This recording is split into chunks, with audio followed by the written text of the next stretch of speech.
In this video, we are going to discuss about the tetanus. Tetanus is an illness characterized by an acute onset of hypertonia, painful muscular contractions, usually the muscles of the jaw and the neck, generalized muscle spasm without other apparent medical causes. Tetanus is caused by the bacteria Clostridium tetani, which is gram-positive and spore-forming, and it works in the absence of oxygen. Relatively, it is the large and the rod-shaped, spore-forming anaerobic. It means that when there will be no oxygen, then it will form the spores.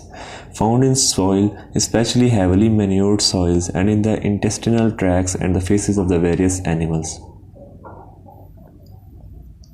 Spores are very resistant to harsh conditions, that is heat, radiation, chemicals, and the drying, and spores can even survive for 100 years in this type of environment.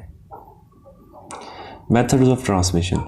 Basically, this bacteria can live for years as spores in the animal feces and soil, and as soon as it enters the human body through a major or the minor wound and the conditions are anaerobic, the spores germinate and release the toxins. Tetanus may follow burns, deep puncture wounds, ear or the dental infections, animal bites, and even the abortion. Only the growing bacteria can produce the toxin. It is the only vaccine preventable disease that is infection but not contagious from person to person.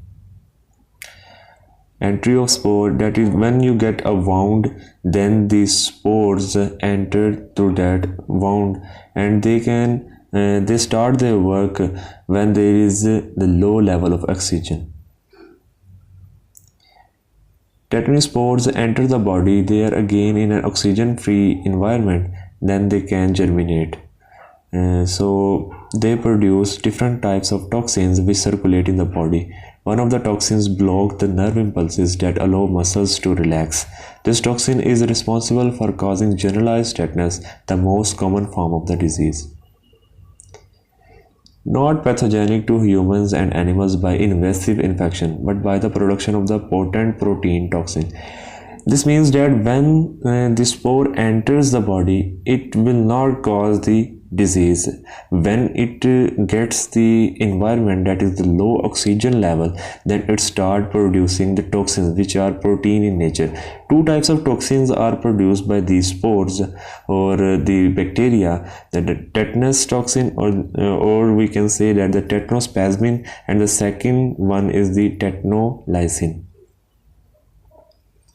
Tetanospasmin produced locally, released in the bloodstream.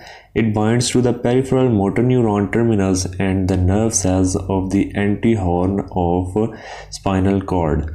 The toxin, after entering the axon, transported to nerve cell body in the brainstem and the spinal cord. Retrograde intraneural transport, and the toxin migrates across the synapse, the presynaptic terminals, and block the release of the glycine and the GABA from vesicles. Tetanus toxin produced when spores germinate and the vegetative cells grow after gaining access to the wounds.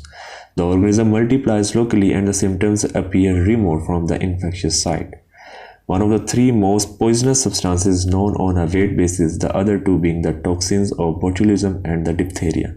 Botulism is basically, we can say that the food poisoning. Tetanus toxin is produced in vitro in amount up to 5 to 10% of the bacterial weight. Estimated lethal human dose of Tetanospasmin 2.5 nanograms per the kg of the body. Because the toxin has a specific affinity for nervous tissue, it is referred to as neurotoxin. The toxin has no known useful function to Clostridium tetani.